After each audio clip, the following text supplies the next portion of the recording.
Okay, so this is my review of the Korg Electribe sampler.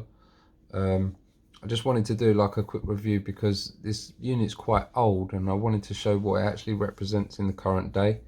I've got circuit tracks here and this is a brilliant sequencer. And one of the reasons I got this was for the sequencer as well as being a standalone groovebox. The idea that a lot of my synths, such as the Korg NTS1 and the Craft synth, they don't have very good sequencers. You know, they're not very established sequencers, let's say, and that's not the main focus of them in the first place. But the tracks gives them good sequencers. One of the complaints I heard about the Electribe was the fact that it was really good for drums, but when it comes to sequencing actual instrument parts, it wasn't that good. So this is why I've tried to combine the two. It was a little experiment and it's really paid off. I'll start by showing what this does, and then I'll move on to what I can do with it with the tracks. Okay, yeah, so let's start from the beginning. If I have a new track here, 222, nice and easy to remember, and you press start, it says init pattern. If you press play, you'll notice that something's sequenced. So if you press trigger, press the pad, press sequence, it's gone. So now you do have an init pattern, an initial pattern. But for the sake of arguments, let's go back to trigger. Let's go back to here. Turn the sample knob.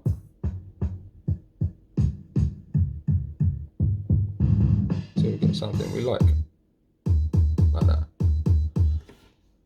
There's 16 parts in the Electribe.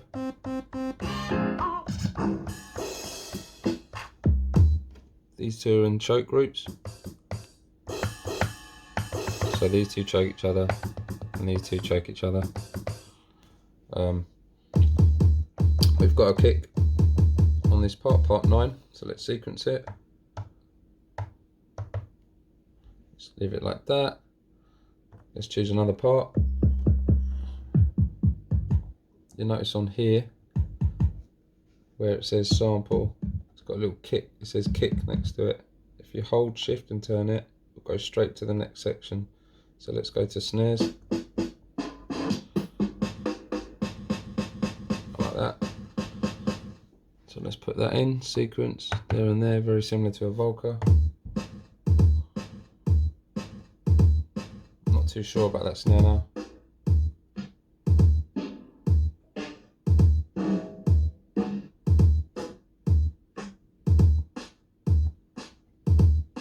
That's nice. Go back to trigger, choose another one. Remember, hold shift and you'll choose section, straight to hi-hats there.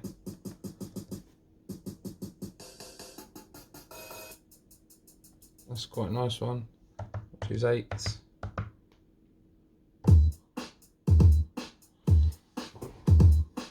Very quick to get a beat going, very, very quick. You want to edit something, go back to your part, choose what you want.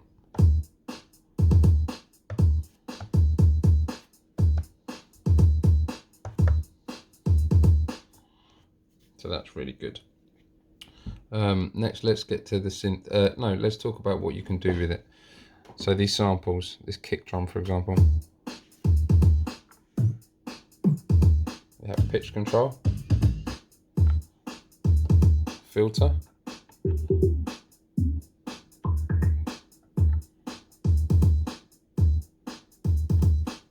and you've got modulations.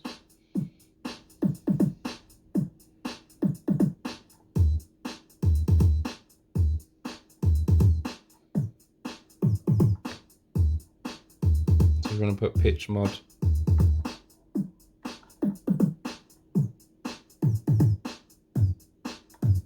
Just to make the kick shine through a little bit better.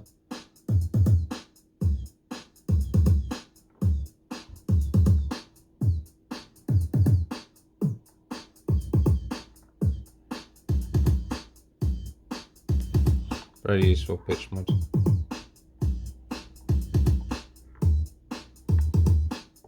What else have we got? So when you go into modulation, you've got lots of different ones. In fact, there's 72 different modulations. Now for drums, you're really probably only going to use a couple. But let's try getting onto melodies and what you can do with it. You've also got AmpEG, volume. If you put AmpEG on, you've got an envelope. And if you turn it off, it's just a gate. Just determined by a number.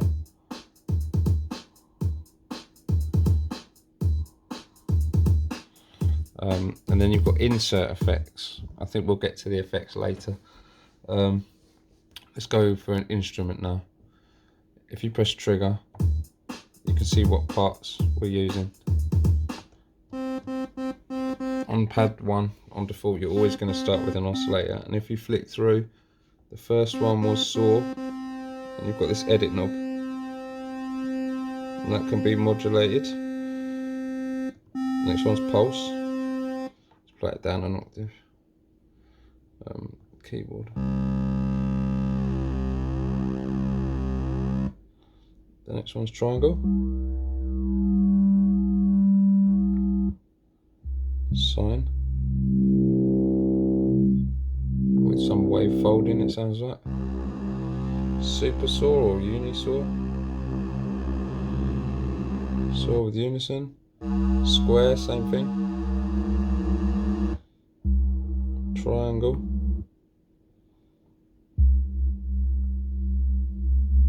Nice for subs, a unisine.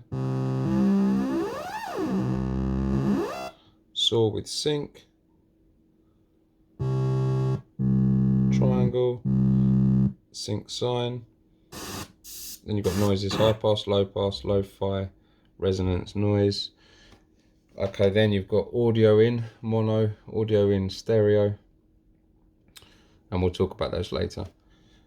So let's find one that we like.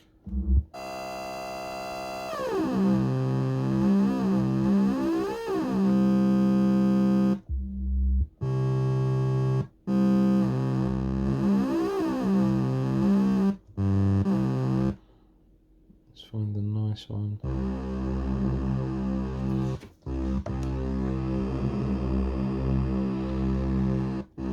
Okay.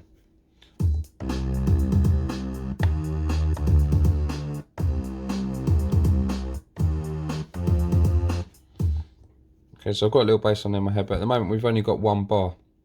So what we want to do is we want to go into the menu. Now we've got a loop, and we want to make,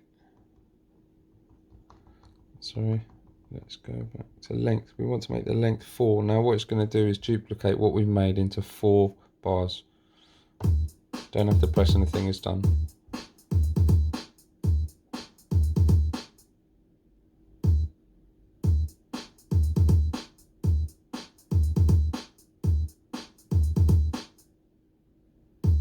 Okay, so for some reason it hasn't duplicated it into 4, it's duplicated it into 3, and then it's mucked up the last one, but that's probably my mistake. So what you can do is go into the menu, just take it back down to 2.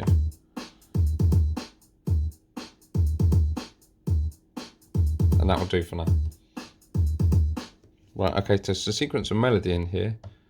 You find your part, which is this. Go to keyboard.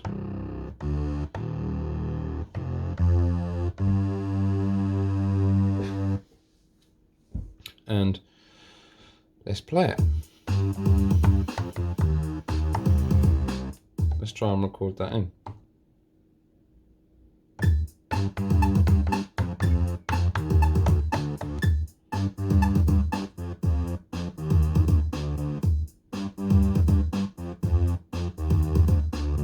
Recording in works absolutely fine, no problem at all. The only problem is when you go to sequencer, I can't really tell what I've inputted. There's no real way of doing it. If you go to the menu and you go to, you've got a step edit mode, which I can do with a shortcut actually, step edit, bang. And now you can see that there's a way of entering notes.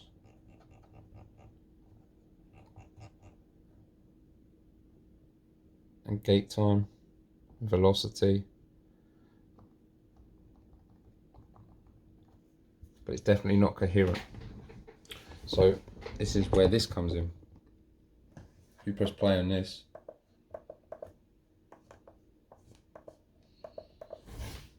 we should be in a mode that we can play this. So let's exit, let's go into the menu, global, internal, no, we want this on auto.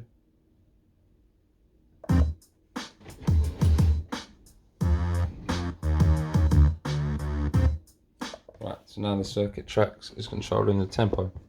So if we go back to here, what we want to do is we want to delete the sequence that we had. Right, so to do that, we will go to trigger. You can see it's 1. Now we've determined that if we hold shift and press clear sequence,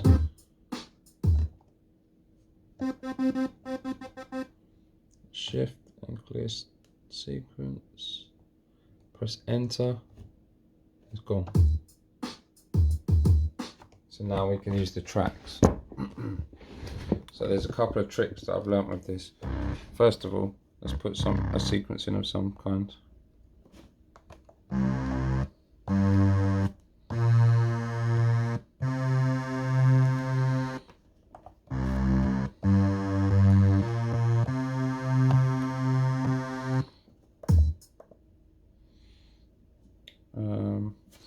And I've done it on the wrong half. So let's do it here.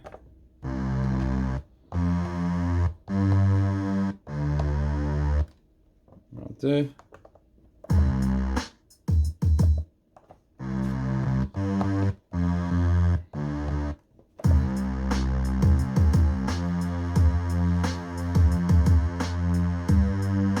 Speed it up.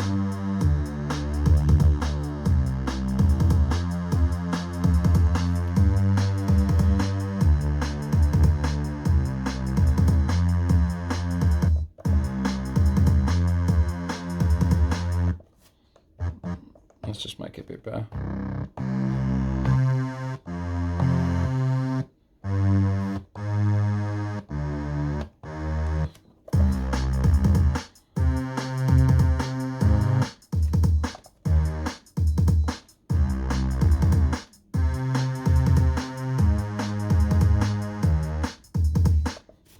Okay.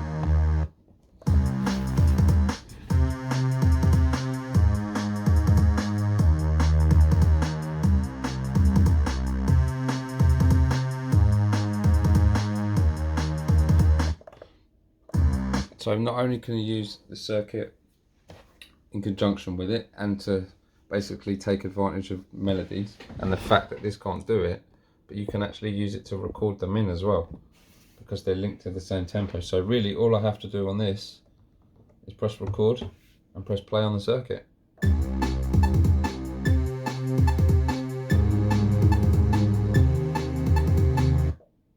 there we go. Now if I turn the circuit off, I think we overlapped there because I've only got 2 bars and not 4, but it did indeed record it into it. Yeah. So what it did there is overdub it because the pattern on the circuit tracks was 4 bars and my pattern was 2 because of my mistake earlier. So you can definitely use the tracks to record MIDI data into here. Obviously it will do it in time. You shouldn't have any mistake unless you made the earlier one that I did. So that's really useful. The next thing was chopping up breaks. This doesn't chop them up in the way that you'd expect them to chop it up. It will chop it up into slices, but then beyond those slices, if you wanted to then play it and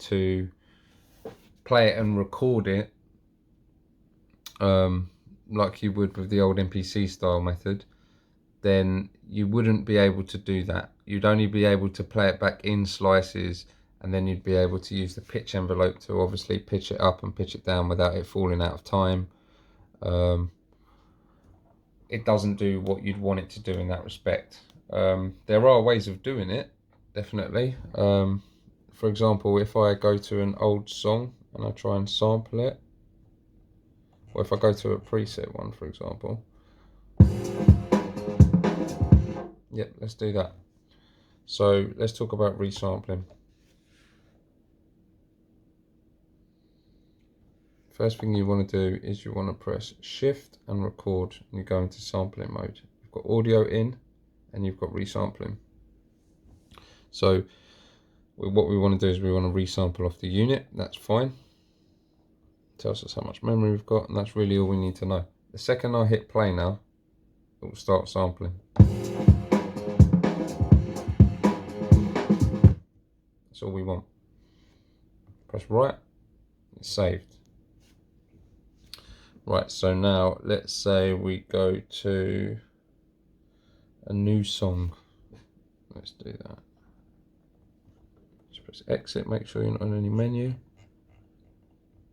Go on to 218, that's fine, we know that's blank. Again, if we played it, so press trigger, take this off, now I've got a blank one. But let's use this. And use the sample that we've just made, and it will be last in the list.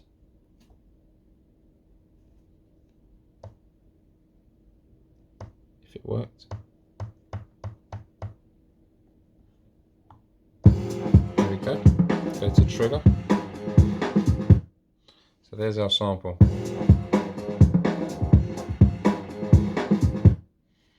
So let's chop it up. Let's see what tempo we're on to start with. Shift and tap gives you a tempo.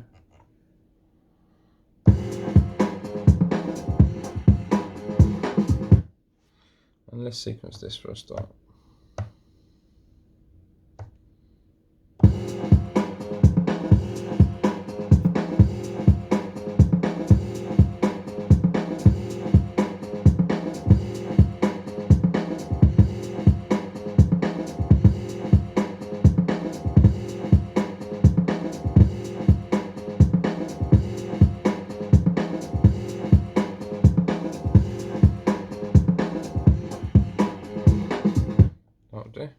Right, so let's go to menu,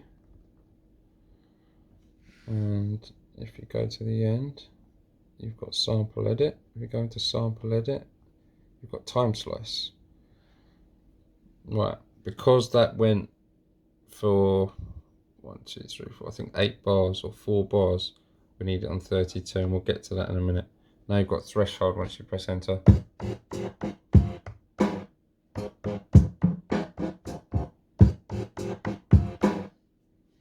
As you turn this down, you get more slices. That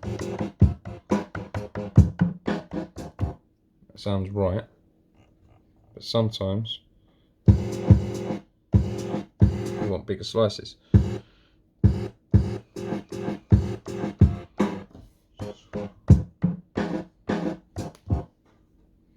So if you raise the threshold,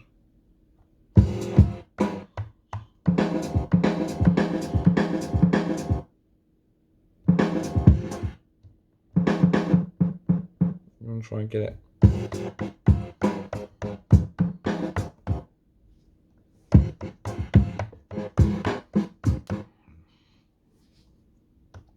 Right, that's right. So now press right, working. Right, so that's done. You can press exit now. All you've got to do now is go to sequence and make sure all the notes are highlighted. And then go to your sample and make sure, you see as you scroll through, it's got the sample we made, and then we've got all the slices that it's done. But what we're going to do is just put it on 501, the original. Now we've got our break sliced up, which means we can pitch it up.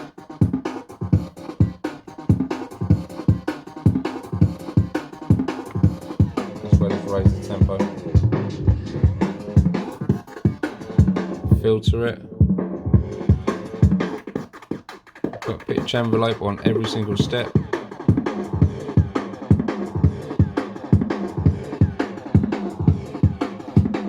an envelope on the attack. Now we'll talk about effects. So effects, the ones that I like, you've got overdrive, straight distortion, sounds like digital distortion to me, decimators, bit crusher,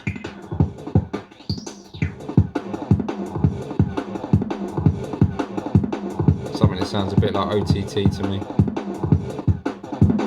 limiters, low EQ, radios, EQ, torque, filters, blah blah blah, it goes on forever. Choruses and phases, I really like this.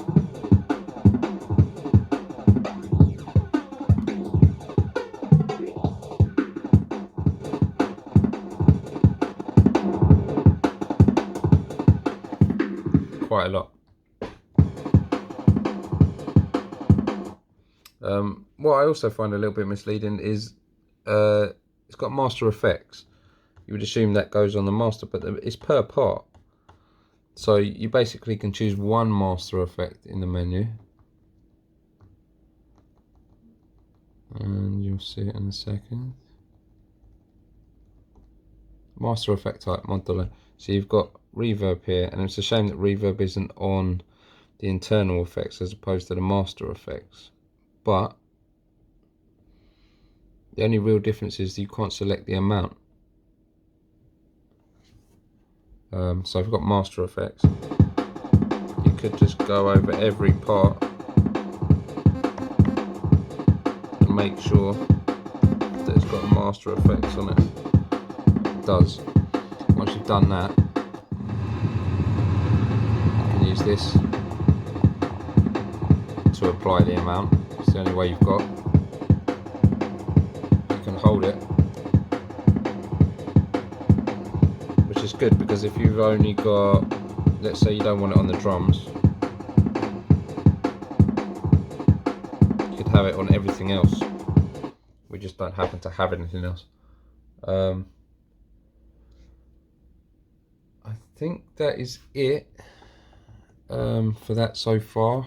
I've also got the circuit tracks plugged into the audio in this. The reason being is, again, the insert effects won't work on the master, and the master effects don't work on the input unless you run it through a pad separately. I'll show you what I mean.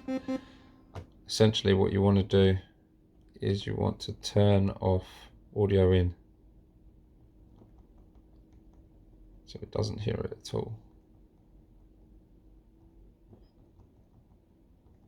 Okay, audio in through. We want that off. Reason is because you don't want it coming through the unit twice, but we do want it coming through a pad. So if you go to a pad and you look for the oscillator types, when you get right to the end, you get audio in, stereo or mono. So we choose mono for now. The way to make this work is sequence everything, and then you want to make sure that each step has a tie on it, so they tie to each other. That means the gate never closes, and that means any audio passed through, you can then put the effects on. You can then use the master effects on that as well. That's really useful, but like I say, the internal effects has a limiter on it. So that's really useful, passing the tracks through that and then sort of smashing it up against the limiter, just so it gives you a little bit more headroom, a little bit more volume.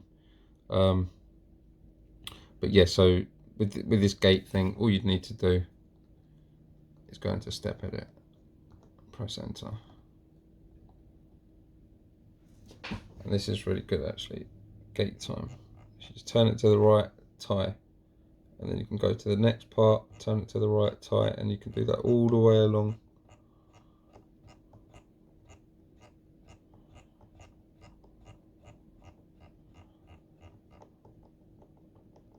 Just check, yeah, all of them are tied. So now audio will pass through there as long as you've got notes sequenced.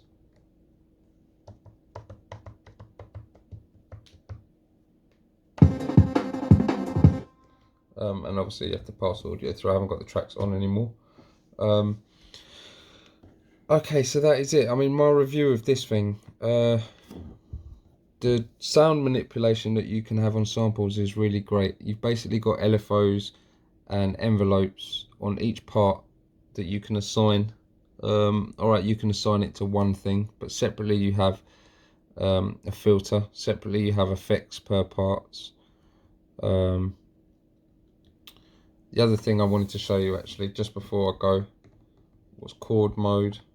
Again, start a new track, find a part we like, chord mode. This is a good example of how nice the synth engine is in this.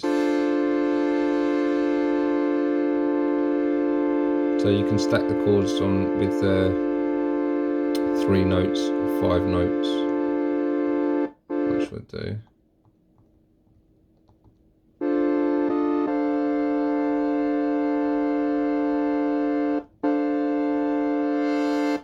I'll try and show you how nice this synth engine is.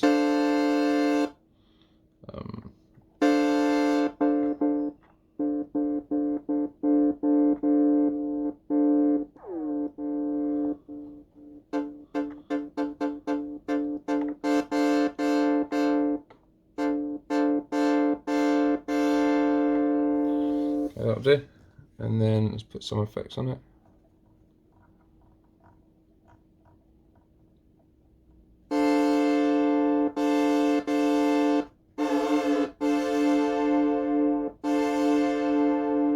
Sounds nice. And then let's put a master effect on it as well. If we go into the menu, we're already there.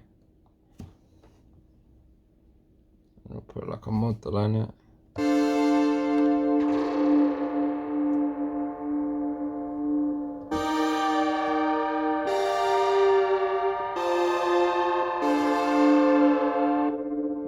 Something better than that.